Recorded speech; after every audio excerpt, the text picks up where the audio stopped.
In today's video, pag-uusapan natin ang registered account na makakatulong para sa future ng iyong anak dito sa Canada.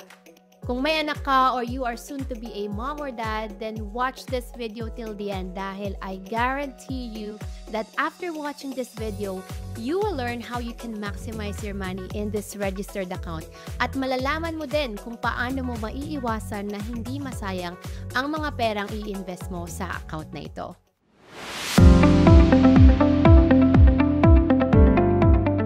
Welcome back to my channel. My name is Sheila, and if you're new here, don't forget to hit that subscribe button because every week I post videos where I simplify complicated financial concepts in a way na mas maiintindihan ng ating mga kababayan para mas marami pa sa ating mga Pilipino ang maging financially educated dito sa Canada.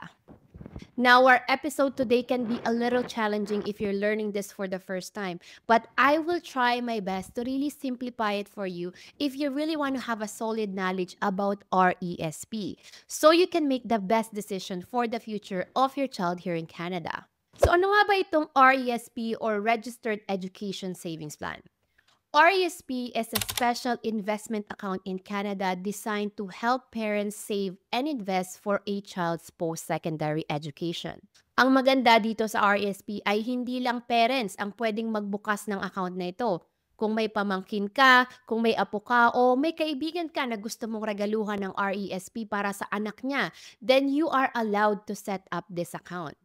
And I use the word investing because I don't want you to treat RESP as a savings account only. Kasi yung name talaga niya na savings plan, medyo deceiving siya, no? But in general, you have a good time horizon to ride the ups and downs of the market so you can grow your child, your pamangkin, or your apo's future money more in this account. RSP comes with two main benefits. Ito yung dalawang malalaking dahilan kung bakit dapat mong i-consider ang RESP to save and invest for your kids' education. Number one is tax-sheltered growth. All the money that you will put inside an RESP grows tax-free, which is a good thing because it means that your money will grow a lot faster. Hindi kagaya ng ilalagay mo siya sa non-registered accounts, then lahat ng growth ng pera mo ay magiging taxable.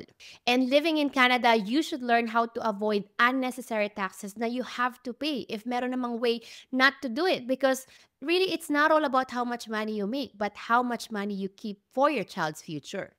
To utilize this tax-free growth of your money for your child, abay, dapat nilalagay mo yung mga pera mo sa asset class na makapagbibigay sa'yo ng good return over time like in stocks, ETFs, mutual funds, REITs, and many other investment accounts with the goal of actually growing your money instead of just, saving it away sa mga GIC, money market, or high-interest savings accounts. Ngayon, pag-usapan natin yung contribution rules, okay? Kasi kagaya ng other registered accounts, meron din tayong tinatawag na contribution rules when it comes to RESP. Now, sa RESP, there is no annual contribution limit. Hindi kagaya ng TFSA and RRSP.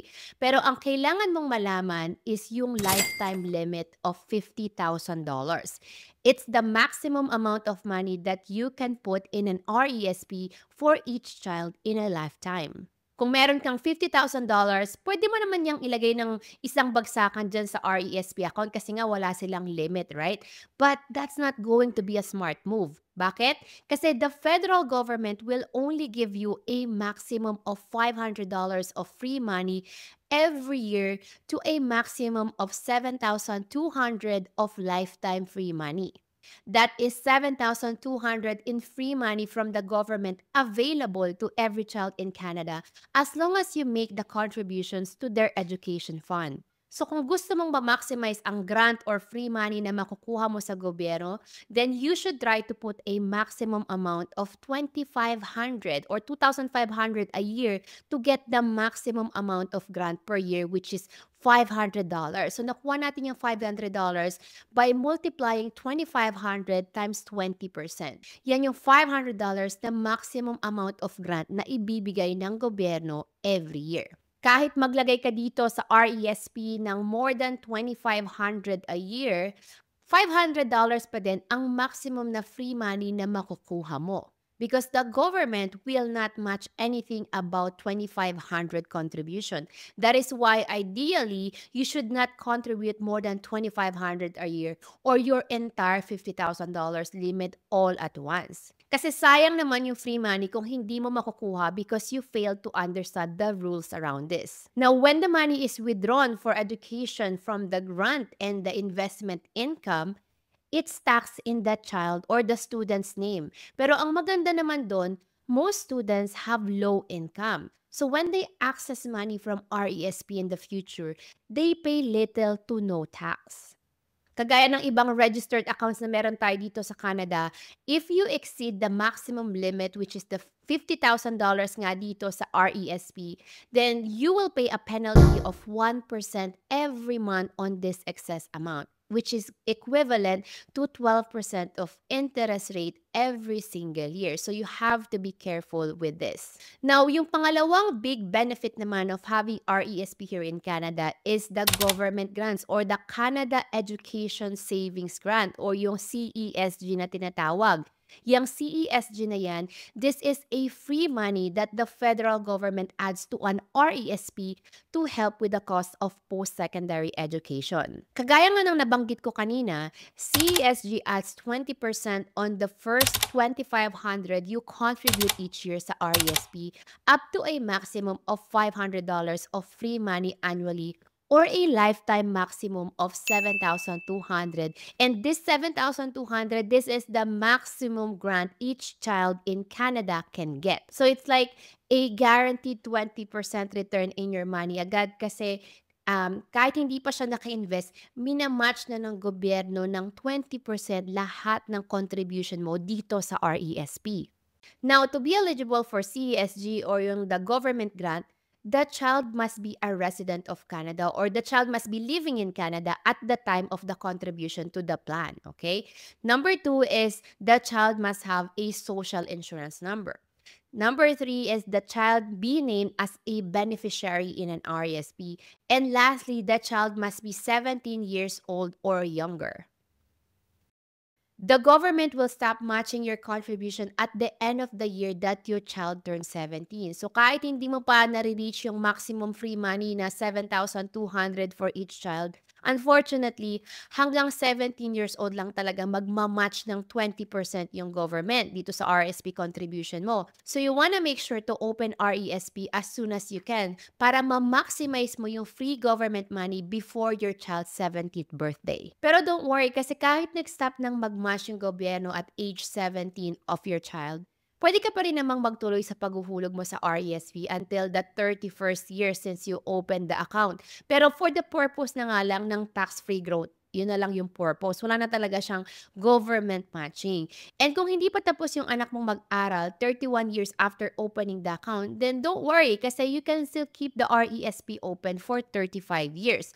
So your child can still decide to go to school in their mid-30s and still use that money that you invested.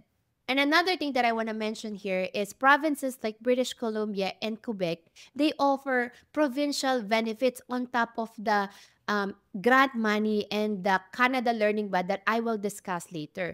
And itong mga beneficiaries or child living in BC may be eligible for an additional 1,200 of grant. And yung sa Quebec naman, yung mga bata naman doon na eligible na mga beneficiary for RESP, they will be eligible for a refundable tax credit with a lifetime maximum of $3,600. Now, if you fall under the low and middle income family, you may qualify for the additional CESG or government grant or additional free money. So, look at this Canada Education Savings Grant Summary Chart. Makikita nyo dito na may tatlong range ng adjusted family net income this year.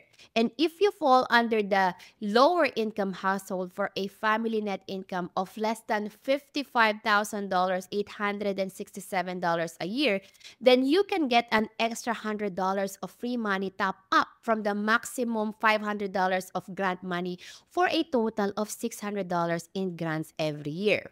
If your household income naman is between $55,867 and $111,733, ang maximum grant limit naman is increased by $50. So you can earn up to $550 a year in grants. But if your household income is greater than 111,733, then unfortunately, your child doesn't qualify for any additional government money. So, ang usual na $500 maximum grant lang yung maibibigay sa'yo ng gobyerno. Depende sa contributions nyo. Now, something to keep in mind that this additional grant money for low to middle income families does not increase your lifetime total CESG or yung grant money. Every child in Canada can only receive a maximum of 7,200 in grants, period, okay? But meron lang talagang boost sa mga low to middle income family. So kahit papaano, nakakatulong siya na matulungan, makaipon itong mga low to middle income family para sa future ng kanilang mga anak. Now, there is also another program to help low-income families save more for post-secondary education. And ang tawag dito, nabanggit ko nga kanina, is Canada Learning Bond. With this program, your child can gain an additional $2,000 of free RESP money for your child, even without making any RESP contributions. To qualify for this, your household income should fall below the adjusted income level based on the number of children you have. Note that the Canada Learning Bond is completely separate siya sa CESG grant. So, if you qualify for this, the benefit that you will get will not affect the 7,200 lifetime of grant limit or yung 50,000 maximum limit mo sa RESP contribution limit. So, who can receive Canada Learning Bond? A child can receive this Canada Learning Bond if they had a family income that met the income eligibility criteria for at least 1 year. And here's the adjusted income brackets for the 2024 to 2025 benefit year. The child should also be born on or after January 1st, 2004. The child must be a resident of Canada or must be living in Canada.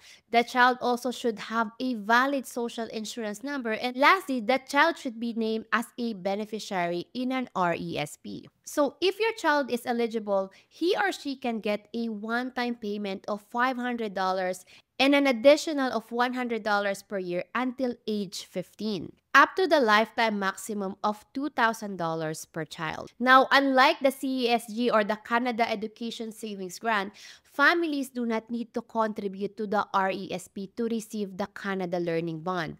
If a child was eligible in the past years but the family did not claim the bond, then they can still receive the missed amounts by opening an RESP and applying for the Canada Learning Bond. Now, pag-usapan naman natin yung pag-withdraw ng pera dito sa RESP kapag ready na yung anak mong pumasok sa university or sa college. Kasi mahalagang maintindihan mo ito ahead of time para maiwasan mo ang pagkakamali sa pagkuha ng pera sa RESP. Kasi it can get really complicated. But I want to simplify it here para mas ma-maximize mo yung perang pinalago mo para sa iyong anak. Okay, so how do you actually withdraw the money once your child goes to post-secondary education? Ngayon, bago tayo pumunta dyan, pag-usapan muna natin yung tatlong bucket na meron tayo dito sa RESP because each of these buckets have different rules for withdrawals. Number 1 is the contributions. Ito yung pera na nilagay mo, the money that you put in this account. Number 2 is the CESC or the grants or the free money from the government. And number 3 is the income or the growth of your money over time from your investments. So the contributions are the money that you yourself have put into an RESP or yung capital na nilagay mo dito, okay? Withdrawing from your contribution is very simple. You could always take out the contributions at any time, tax-free, and there is no limit on how much you can withdraw because that's your money to begin with and that's the money that's already been taxed or yung tinatawag nilang after-tax dollar. Kaya you can always access that money anytime and tax-free. Now, yung pangalawa at pangatlo naman, which is yung grant and yung investment income mo, yun yung medyo a little bit complicated to access because it's technically not your money. Grants and investment income can only be withdrawn once nasa post-secondary na yung anak mo. And this includes sa university, colleges, trade schools, both inside and outside of Canada. The money from grants and investment income is called EAP or Educational Assistant Payments. Ang rule of thumb is once na nasa college or university na yung anak mo, ang unang bucket sa RESP na dapat mong gamitin is yung grant and yung investment income. Tapos yung contribution fund mo naman, pwede mo siyang gamitin later on. And here's why. Number one is kasi magagamit mo yung grant and investment income while nasa school lang yung bata. Whereas yung contribution mo is pwede mo siyang i-access anytime even after graduate na ng anak mo. Secondly is withdrawals from your grants and income portion of your RESP will be taxed under your child's name. And alam naman natin na most of the students have little or no income. So they likely will end up paying no taxes on this withdrawal. So it is best to make these withdrawals when your child is at their lowest tax bracket. And most likely, kapag nasa first year or second year, dun sila mas mababa kung nagtatrabaho sila. Kasi yung iba, pag patapos na sila, pag-graduate na sila, yung iba nakakakuha ng part-time job as part of their co-ops or their training na paid yung training nila. So when they get closer to their graduation, their income sometimes increases. And kapag ganun yung nangyari, they will be in a higher tax bracket and baka magbayad yung anak mo ng taxes sa withdrawal ng RESP nila. Kaya mahalagang gamitin mo muna yung grants and yung investment income first. Ang maganda dito sa RESP, hindi lang siya limited sa pagbabayad mo ng tuition. You can use RESP for money for rent, textbooks, food, entertainment, kung gusto mo bumili ng anak mo ng car na magagamit niya sa school, furniture, and anything really, just as long as yung anak mo is enrolled in school when you make these withdrawals. The government does not care what you spend this money on, and they will not ask for receipt or proof of purchases as long as yung grants and yung investment income withdrawals mo less than 28,881 sa taong 2025. And every year nagbabago yan, no? Yan yung tinatawag na EAP threshold limit. So for 2025, yan yung limit natin. But in the future, syempre mag-iiba pa rin yan. So for example, you need to withdraw more than this threshold from grants and income portion. You can apply to withdraw more, okay? But then, you will need to show receipts and proof of your expenses sa gobyerno. So here's what you should do. When withdrawing from the RESP, unahin mo nga gamitin yung grant tsaka yung investment income portion. And itry mo siyang i-keep within the threshold limit per year para wala nang tanong-tanong kung saan mo gagamitin yung pera. Hindi mo na kailangang magbigay ng proof of your expenses sa gobyerno. Kung kailangan mo naman ng amount more than the yearly threshold, then you or your parents or whoever the subscriber or the owner can always withdraw from the contributions portion of your RESP. Kasi nga, di ba, yung contribution portion, yan yung walang taxes and walang limits and you can withdraw it anytime. So, yan yung pwede mong gawin doon. Ngayon, pag-usapan naman natin yung tatlong iba't ibang types of RESP account na meron tayo dito sa Canada. Number one is the individual plan. Okay? Straightforward. Kung isa lang yung anak mo, then this is what you will normally open. Kung meron ka namang dalawa or tatlong anak, pwede mo rin silang buksan ng tig-iisang individual plans. Lalo na kung medyo malalaki yung gap ng age nila. Ang maganda dito sa individual plan ay kahit sino pwedeng mag-open ng account na ito. As parents, pwede kang mag-open, tita, tito, lolo, lola, or kahit yung kaibigan mo, pwede nilang i-open yung account na ito, no? Meron ka ring flexibility sa plan na ito na i-transfer yung funds mo to another sibling if yung isang anak mo nag-decide na hindi mag-pursue ng post-secondary education. And the benefits of having an individual account is it's very simple and straightforward. It's easy to see how much you have and keep track of the withdrawal when the kids are in the post-secondary. Pangalawang type naman is yung family plan. Yung family plan naman is open on behalf of multiple children. And ang kinaibahan nito sa individual plan ay dapat lahat ng bata in this plan are related by blood or adoption. And dapat yung subscriber or yung owner or yung magbubukas ng account na ito ay directly related dun sa mga beneficiaries or sa mga bata. To contribute to a family plan, you must be a parent, a sibling, or a grandparent of the child. Aunts and uncles and family friends cannot contribute to this family plan. So, ang mangyayari dito is lahat ng hinihulog mo sa RESP is pagsasama-samahin yan into one account. So, lahat ng contribution, grants, incomes are shared between all the siblings. So, let's say meron kang dalawang anak, you can have all the grants mixed up sa family plan. So, kung meron kang anak na hindi masyadong maingat sa pag-access ng grant money, may chance na kung hindi siya careful, ma-access niya yung more than 7,200 of grant money. And kapag nangyari yan, kailangan niyang ibalik yung sobrang grant na nakuha niya sa plan na yan sa gobyerno. Unfortunately, hindi na siya pwedeng ibalik sa RSP para gamitin ng isang anak mo. Yung isang anak mo, he or she will lose that grant money permanently. So, meron siyang ganong risk. In an individual plan, you never have to worry about this because it is just not possible to have more than 7,200 of grant money for one child. Some people prefer a family plan to have one big account for all the children. But this can get a little complicated kung may mga anak ka nga na medyo malalaki yung age gap nila. Kasi ibig sabihin lang nun, meron silang different time horizon sa paggamit ng funds dito sa RSP. So that's something that you may want to consider when deciding which type of plan to open. Now, ang last na type ng plan na meron tayo dito sa Canada is yung group plan o yung tinatawag na scholarship plan. Group plans are often called as pooled plans. Ang nag-o-offer ng ganitong plan ay yung mga scholarship plan dealers. Sa type ng plan na ito, all the plan members' money are pooled together to invest. Ito yung type ng RSP na maraming restriction, hindi siya ganun ka-flexible kumpara sa individual or family plan. Usually, kapag nag-join ka ng group plan or ng scholarship plan, i-ask ka nilang mag-commit ng regular payments into the plan over a certain period of time. And you have to fulfill that commitment no matter what. So let's say dyan sa plan na yan, nag-decide ka to commit for 10 years. Now, you have to fulfill that commitment for 10 years. Dahil if you leave the plan before it matures, yes, you may be able to get the money that you put in, pero hindi mo makukuha lahat ng investment earnings mo na pinalago mo sa plan na yan over the years. Okay? So, kung 10 years ka dyan sa plan na yan yung commitment mo, and then on the 5th year, na-realize mo na, oh my gosh, it's not a good plan and you want to change the plan. Unfortunately, you're breaking the contract, okay? You're technically breaking the contract and you will not be able to get all your investment earnings. Parang ayan yung consequence mo for leaving the plan earlier than scheduled and your money will go to the remaining members of the group. Kung nakamiss ka rin ng contribution dito sa plan na ito for any reasons, you may have to pay penalties and interest on the missed contribution to stay in the plan.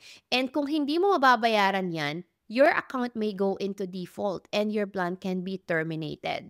Ngayon, if you stay in the plan until it matures naman, your child may share in the earnings of those who left the plan early. So when you choose a group RESP plan, para kang locked in sa plan na ito. So hindi talaga siya flexible dahil sa dami ng restrictions. There's also little flexibility in investment choices as well. You have no say in how the account is invested. You will not get to choose what stocks or ETFs to buy or where to invest your money.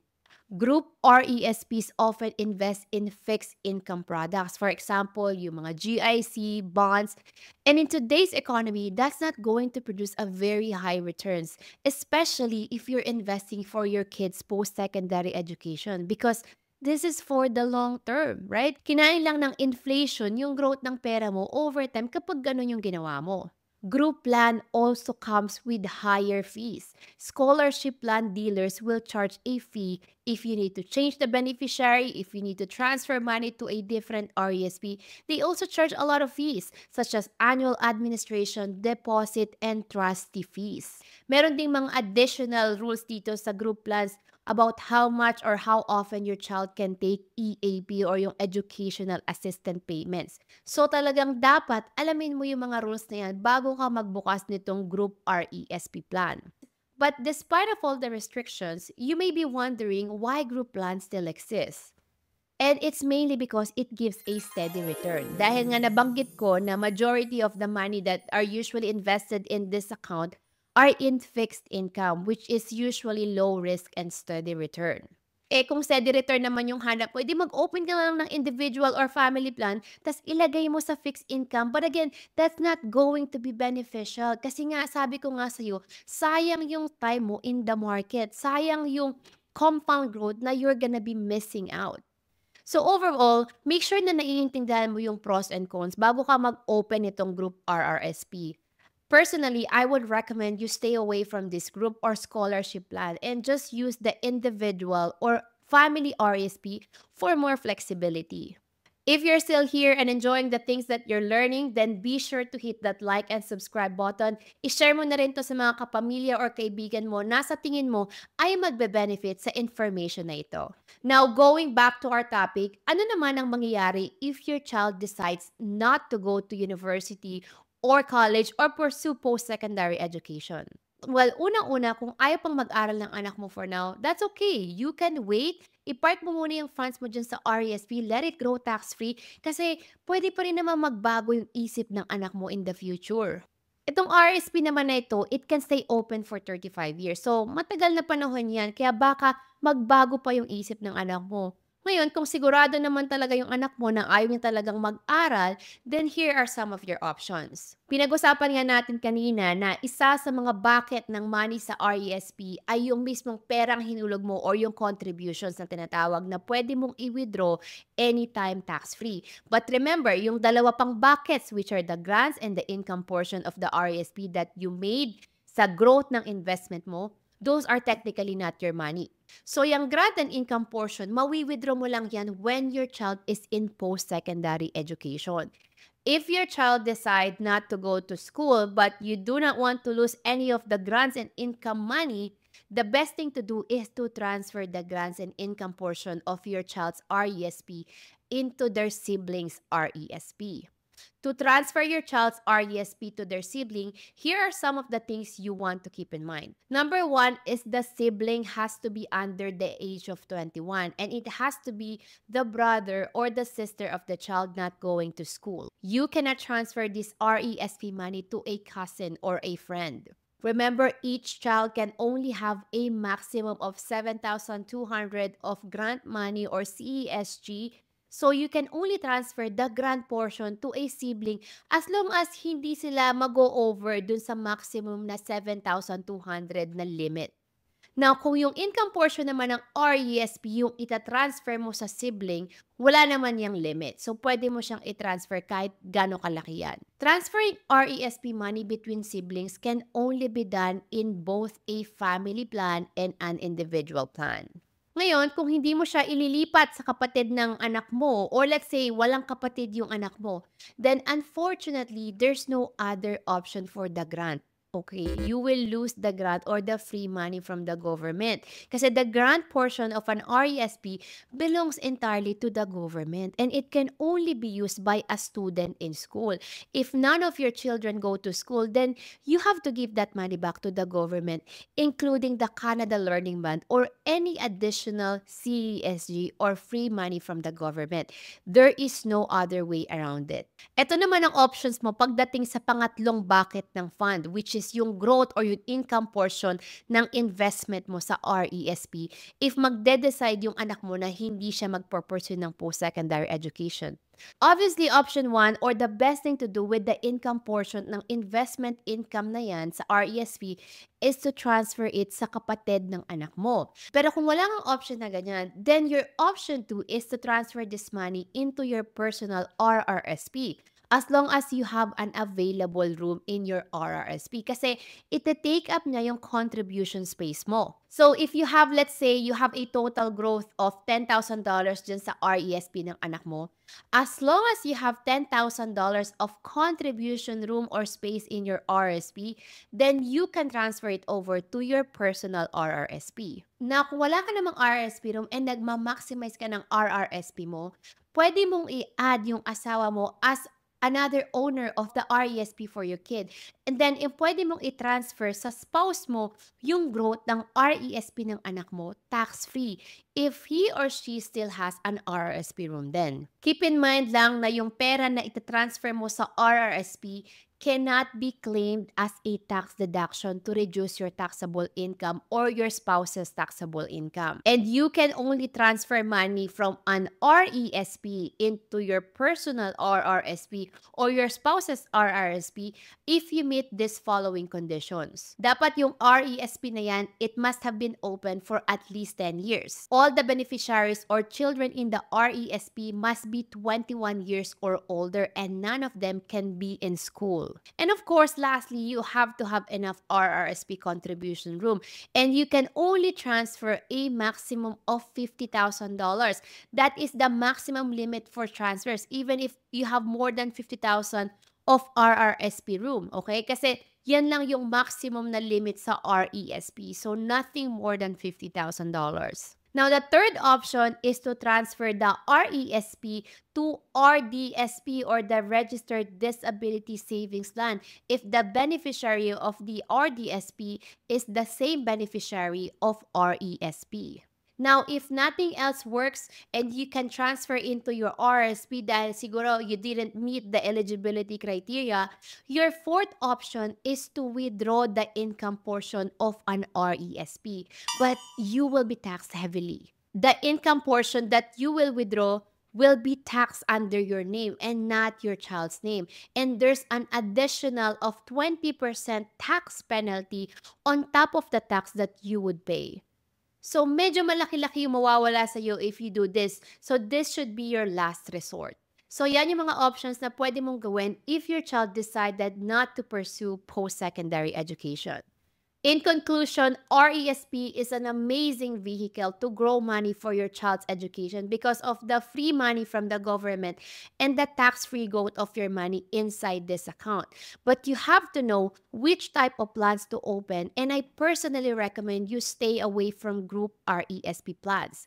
It's also important na you understand the rules on how you can best maximize your contributions and yung withdrawal of your funds inside this account. When your child is ready to use the RESP funds, then it is important to spend and use up the grant and income portion of your child's RESP first. Habang nasa school pa sila kasi yung income nila is almost next to nothing to make the withdrawal as tax efficient as possible. Kasi you can always spend the contribution portion later on kasi magiging tax-free naman yung withdrawal na yun and pwede mo siyang i-withdraw anytime. And that concludes our video about RESP. Thank you guys for watching. Make sure to hit the notification bell para updated kayo sa mga bagong videos kong i-release every single week. I hope you learned a lot in our video today. If you need help in setting up this amazing account for your child, then feel free to message me on my Facebook or one of my social media accounts. Just type in my full name, Sheila Cabukol, and I'd love to make sure your RESP is set up properly for your child. Hanggang sa muli at magkita-kita tayo sa susunod na episode ng She Loves Finance.